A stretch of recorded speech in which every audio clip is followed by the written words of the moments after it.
Assalamualaikum warahmatullahi wabarakatuh. Perkenalkan kami dari kelompok 2 yang terdiri dari Farida Ulfah, Lailatul Faridoh, dan Puji Lestari.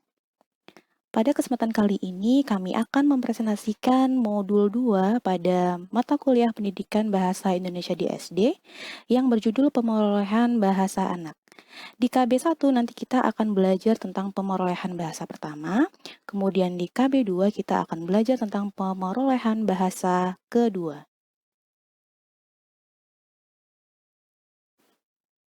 Kita masuk ke slide pertama, yaitu pendahuluan. Istilah bahasa tentu bukan merupakan hal yang baru bagi kita. Istilah tersebut setiap saat selalu kita dengar, baca, atau bahkan digunakan untuk berkomunikasi secara lisan maupun tulisan. Bukan hanya itu, hampir setiap saat dalam kehidupan sehari-hari kita menggunakan bahasa atau berbahasa. Bahasa pada anak diperoleh dari faktor internal yang berasal dari dalam diri anak tersebut, sedangkan faktor eksternal diperoleh dari lingkungan sekitarnya.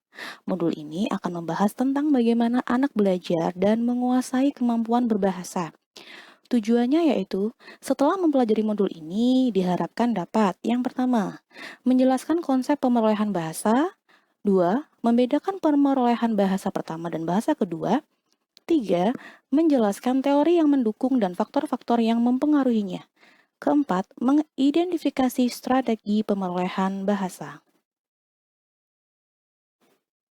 Kita masuk ke kegiatan belajar 1 tentang pemerolehan bahasa pertama.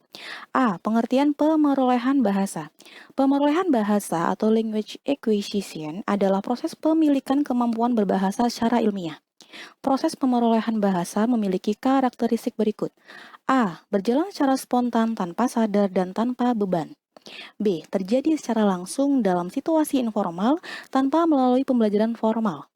C. Didorong oleh kebutuhan, baik kebutuhan untuk memahami maupun dipahami orang lain. D. Berlangsung secara terus-menerus dalam konteks berbahasa yang nyata dan bermakna. E. Diperoleh secara lisan melalui tindak berbahasa menyimak atau mendengar dan berbicara. Kita masuk ke slide berikutnya yaitu B. Teori pemerolehan bahasa. 1. Pandangan nativistis. Menurut pandangan nativistis, setiap anak yang lahir telah dilengkapi dengan kemampuan bawaan atau alami untuk dapat berbahasa. 2. Pandangan behavioristis. Menurut behavioris, penguasaan bahasa anak ditentukan oleh rangsangan yang diberikan lingkungannya. Anak tidak memiliki peranan aktif, hanya sebagai penerima pasif. Perkembangan bahasa anak terutama ditentukan oleh kekayaan dan lamanya latihan yang diberikan oleh lingkungan, serta peniruan yang dilakukan anak terhadap tindak berbahasa lingkungannya. 3. Pandangan kognitif. Menurut pandangan kognitif, penguasaan dan perkembangan bahasa anak ditentukan oleh daya kognitifnya. Lingkungan tidak serta-merta memberikan pengaruhnya terhadap perkembangan intelektual dan bahasa anak kalau si anak sendiri tidak melibatkan secara aktif dengan lingkungannya. Dengan kata lain, anaklah yang berperan aktif untuk terlibat dengan lingkungannya agar penguasaan bahasanya dapat berkembang secara optimal. Kita lanjut ke C, faktor-faktor yang mempengaruhi bahasa anak. 1. Faktor biologis. Perangkat biologis yang menentukan penguasaan bahasa anak adalah otak atau sistem syaraf, alat dengar, dan alat ucap. Ketergantungan pada salah satu apalagi ketiganya akan menghambat kemampuan berbahasa anak. Kemampuan berbahasa anak-anak tunarungu, lemah mental, gagap atau tunawicara, maka kemampuan berbahasa mereka pasti berbeda dengan anak yang ketiga perangkat biologisnya sehat dan normal. 2. Faktor lingkungan sosial. Lingkungan sosial di sini adalah perilaku berbahasa orang tua, saudara, kerabat, keluarga, teman, atau anggota masyarakat. Lingkungan yang kaya sumber, mendukung, dan aktif dalam berinteraksi dengan anak akan membuat pemerolehan bahasa anak semakin beraneka dan cepat. 3. Faktor intelijensi.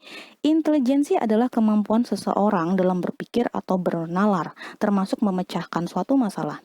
Intelijensi bersifat abstrak dan tak dapat diamati langsung kecuali melalui perilaku. Yang keempat, faktor motivasi. Dalam belajar bahasa, anak tidak melakukannya demi bahasa itu sendiri. Anak belajar bahasa karena adanya kebutuhan dasar yang bersifat praktis seperti lapar, haus, sakit, serta perhatian dan kasih sayang. Kita lanjut ke slide berikutnya yaitu D. Strategi pemerolehan bahasa. 1. Mengingat. Mengingat memainkan peranan yang cukup penting dalam berbahasa atau belajar apapun. Setiap pengalaman indrawi yang dilalui anak dicatat dalam benaknya. 2. Meniru. Dalam belajar bahasa, anak pun menggunakan strategi peniruan. Peniruan di sini bisa berarti mencontoh secara kreatif atau menginspirasi. 3. Melakukan langsung. Strategi lain yang mempercepat anak menguasai bahasa pertamanya adalah mengalami langsung kegiatan berbahasa dalam konteks yang nyata. 4. Bermain. Kegiatan bermain sangat penting untuk mendorong pengembangan kemampuan berbahasa anak. 5. Penyederhanaan. 1 atau 2 kata mewakili satu kalimat. Ciri berbahasa anak seperti itu disebut penyederhanaan atau reduksi. Strategi itu tentu saja tidak disadari anak.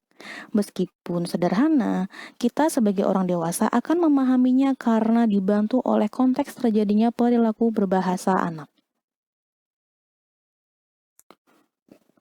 Kita lanjut ke slide berikutnya yaitu E. Tahap-tahap pemerolehan bahasa. 1. Tahap pralinguistik. Pada tahap ini, bunyi-bunyi bahasa yang dihasilkan akan semakin mendekati bunyi vokal atau konsonan tertentu. Fase ini berlangsung sejak anak lahir sampai berumur sekitar 12 bulan. 2. Tahap satu kata atau holofrasis. Pada tahap ini, anak menggunakan satu kata yang bermakna mewakili keseluruhan ide yang disampaikannya. Fase ini berlangsung ketika anak berusia 12 sampai 18 bulan. 3. Tahap dua kata. Fase ini berlangsung sewaktu anak berusia sekitar 18 sampai 24 bulan. Pada tahap ini, kosakata dan gramatika anak berkembang dengan cepat seiring dengan kematangan otak dan alat ucapnya. 4. Tahap telegrafis. Antara usia 2 sampai 3 tahun, anak telah menghasilkan ujaran dalam bentuk kalimat-kalimat pendek. Ciri yang paling mencolok pada fase ini bukanlah pada jumlah kata yang dihasilkan anak, tetapi pada variasi bentuk kata yang sudah mulai muncul. Kita lanjut ke KB2 yaitu pemerolehan bahasa kedua. A. Pengertian dan cara pemerolehan bahasa kedua. Suatu bahasa disebut bahasa kedua apabila bahasa tersebut dikuasai anak melalui belajar secara formal. Secara umum, tipe perolehan bahasa kedua dapat dibedakan menjadi pemerolehan bahasa kedua secara terpimpin, secara alamiah, serta terpimpin dan alamiah. Kunci keberhasilan belajar bahasa kedua adalah kemauan belajar, keberanian mempraktikkan, dan keintensifan dalam berkomunikasi dengan bahasa kedua. Semakin berani dalam berbahasa dan semakin intensif dalam berinteraksi, biasanya semakin cepat bahasa kedua tersebut dikuasai. Kita lanjut ke B, teori pemerolehan bahasa kedua. 1. Model akulturasi, yang memandang penyesuaian budaya yang sangat mempengaruhi pemerolehan bahasa kedua. 2. Teori akomodasi, yang menyatakan bahwa cara pembelajar bahasa kedua membatasi dalam berhubungan dengan masyarakat. 3. Teori wacana, bahwa pembelajar bahasa kedua akan menemukan makna bahasa melalui keterlibatannya dalam berkomunikasi. 4. Model monitor, bahwa tampilan berbahasa pembelajar bahasa kedua ditentukan dengan cara mereka menggunakan monitor. 5. Model kompetensi variabel, cara seseorang memperoleh bahasa akan mencerminkan cara orang itu menggunakan bahasa yang dipelajarinya. 6. Hipotesis universal, bahwa bahasa antara anak atau interlanguage akan terisi dengan kaidah-kaidah bahasa yang bersifat universal.